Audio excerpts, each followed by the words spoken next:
Halo guys, kembali lagi bersama Mimin di Click and Smart. Kali ini admin akan kembali membahas tentang film horor Indonesia, yaitu 8 film horor Indonesia dengan jumlah penonton terbanyak di bioskop.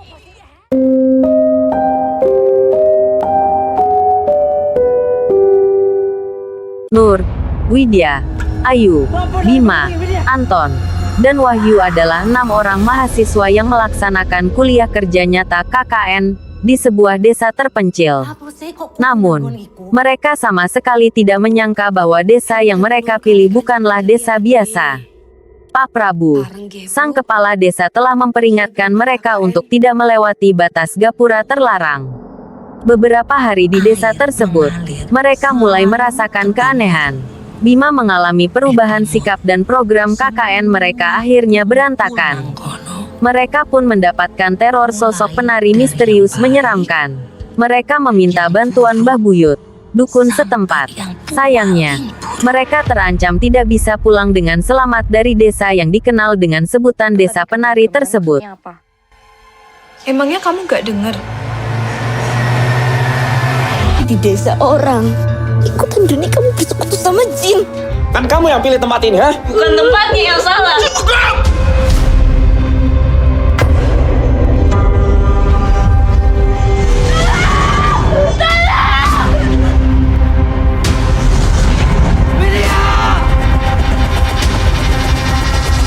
Di sini ayo dong.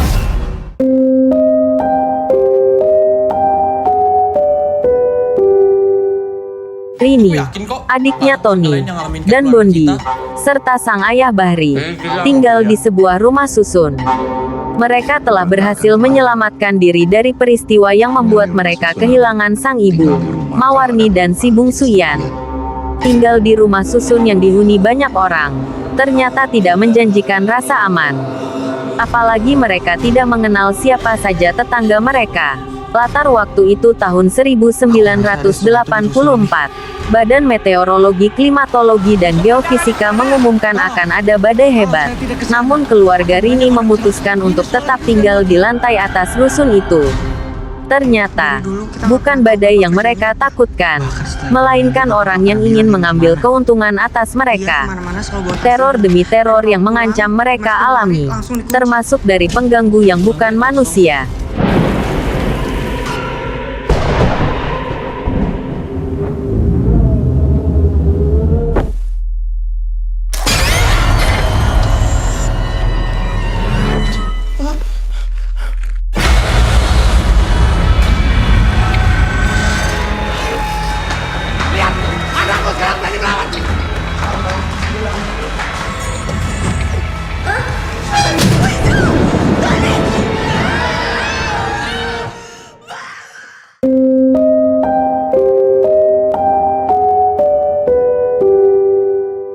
Film ini mengisahkan Suzana dan Satria yang sudah menikah selama 5 tahun tapi belum punya anak. Suatu ketika Suzana hamil, tapi sayangnya Satria harus dinas ke luar negeri. Kepergian Satria dimanfaatkan oleh 4 karyawannya, Jonal, Umar, Dudun, dan Gino. Mereka dendam kepada Satria dan berniat merampok rumahnya ketika si tuan rumah tak ada. Rencana perampokan itu berujung kematian Suzana. Kawanan perampok panik dan mengubur jenazah istri majikannya di belakang rumah. Anehnya, besok hari Suzana beraktivitas seperti biasa, seperti tak terjadi apa-apa. Makanya dia jadi arwah penasaran yang kuat. Kenapa harus ada setan di dunia ini? Tahu-tahu di situ. Sebab masih ada urusan di dunia yang belum dia kelarin.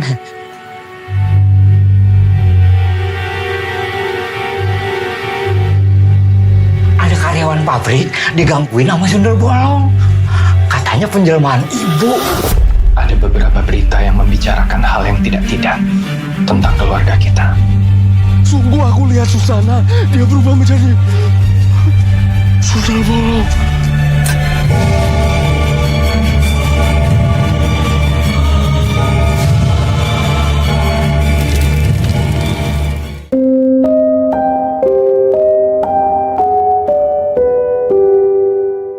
Di tengah kesulitan ekonomi, Sri diterima bekerja di keluarga Atmojo dengan bayaran tinggi. karena ia memiliki keunikan, lahir pada hari Jumat Kliwon. Bersama Erna dan Dini, mereka dibawa ke sebuah gubuk tersembunyi di tengah hutan. Di gubuk tersebut, Sri, Erna dan Dini ditugaskan untuk memandikan Dela Atmojo, cucu dari Karsa Atmojo, yang tidak sadarkan diri karena terkena kutukan Sewu Dino, 1000 hari. Mereka tidak bisa lari dari gubuk tersebut karena terikat perjanjian mistis dengan Karsa Atmojo, dan mereka harus menyelesaikan ritual tersebut hingga hari ke-1000. Jika mereka melanggarnya, kematian akan menanti mereka. Dimasuki makhluk jahat, namanya Sengar Turi. Gali opo sih, Dek?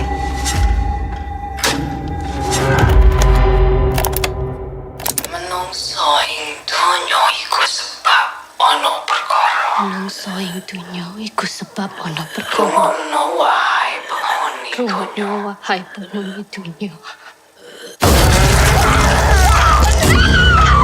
Kor krungu gak? Kayak kita dikorbankan Batamin. Genti nyuwuni Dela. Wis tak omongin kita pergi aja, Sri. Aku dulu pengen mati. Yo, apa sih, Er? Tante di sini punya tanggung jawab. Jagain Dela. Jangan sampai dia lepas. Del.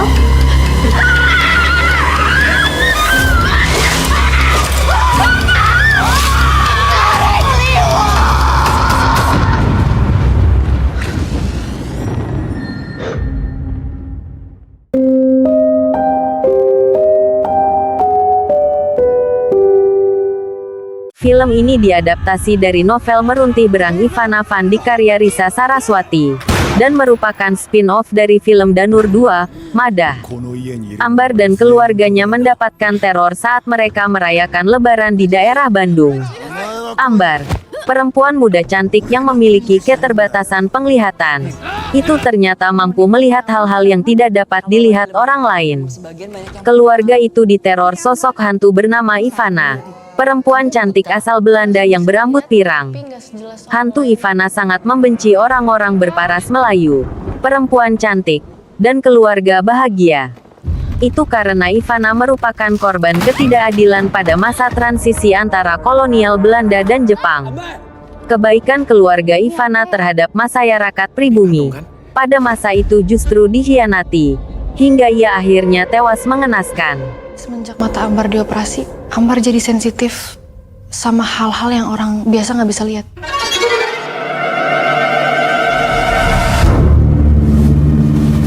Ada sumur seram, Deka. Di belakang. Masa sih?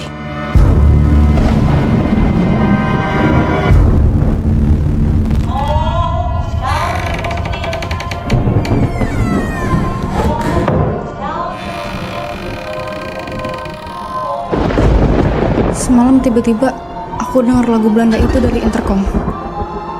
Terus aku lihat ada perempuan Belanda itu di dapur. Kamu siapa? Kak, kayaknya patungnya gerak, Kak. Diri. Lo yang bawa patung itu masuk ke sini kan? Gua ngapain bawa begituan? Ayo cepetan! Cepet! Hilang!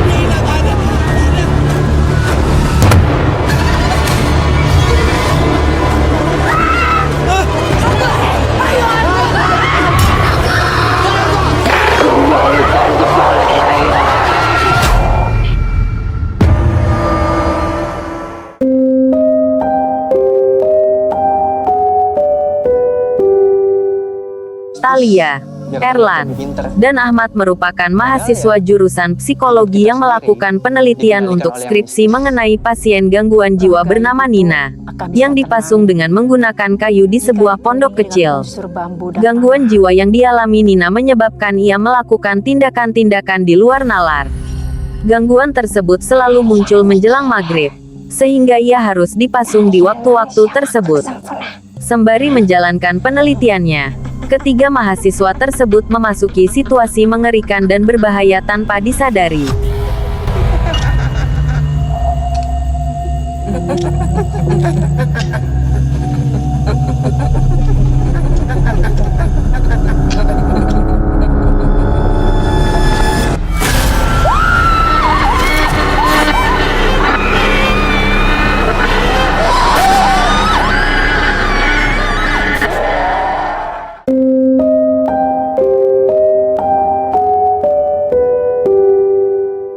Seorang anak terlihat sedang berlari di hutan. Ketika keluar dari hutan, sebuah mobil menghantam anak tersebut, kemudian ia segera dilarikan ke rumah sakit. Sylvia yang menangani anak tersebut merasa iba melihat kondisi bocah berusia 6 tahun itu, akhirnya mencoba berbicara pada Razan, suaminya. Menurut Sylvia, kehadiran anak kecil di rumah mereka mungkin bisa mengembalikan kehangatan keluarga yang turut surut pasca kematian anaknya dulu. Sylvia sangat senang dengan kehadiran anak yang akhirnya diberi nama Ana. Anehnya, kejadian aneh mulai ikut masuk ke rumah mereka. Apalagi pengasuh anak tetangga Sylvia yang biasa dipanggil Mbo juga merasakan ada sesuatu di rumah Sylvia. Mbo bahkan merasa ada yang aneh dengan Ana. Hingga suatu malam, Sylvia menemukan fakta bahwa dia tidak hanya membawa pulang Ana, melainkan Asih, hantu perempuan yang ternyata selama ini menjadi ibu asuh Ana selama 6 tahun lamanya. Di kamar Ana. Kita harus keluar dari rumah ini, sayang. Bukan rumahnya. Asih akan mengikuti kemanapun Ana pergi.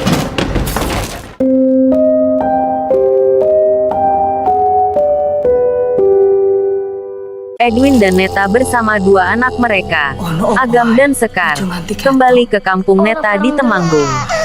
Kampung yang telah ditinggal Neta 25 tahun bersama ibunya yang marah akan perbuatan sesat ayahnya. Neta harus menyampaikan pesan terakhir almarhumah untuk ayahnya. Neta disambut curiga dan dianggap pembawa musibah karena kampungnya sedang dilanda teror lampor, setan pencabut nyawa yang membawa keranda terbang. Ayahnya juga meninggal tiba-tiba. Sebelum Neta tiba, Edwin berusaha membela istrinya dan percaya akan niat baik kedatangannya. Namun satu persatu rahasia terkuak. Skandal busuk dan kejadian mengerikan muncul menghantui dan membuat keluarga ini terancam pecah. Apalagi ketika anak-anak mereka juga nyawanya terancam oleh lampor. Tidak ada jalan lain bagi Edwin dan Neta selain menghadapi itu semua. Kadang mata Sekar pasti akan diambil sama lampor. Sekar harus selalu ingat terus, Papa nggak akan ngebiarin apapun yang buruk terjadi pada kita semua. Aku tahu pendosanya siapa. Dia yang mau undang lampor ke sini. Kita mau ketemu lampor, tapi lampor pasti akan kembali mencari Mita. Jadi kalian mau korban Mita? Kalau enggak, kalian semua yang jadi korban. Kalau kamu mau tahu kenapa anakmu yang diambil lampor, tanya sama istrimu. Dia tahu persis kenapa anak kalian yang menjadi korban. Abang akan cari Adam sampai ketemu. Gimana cara? Apapun caranya.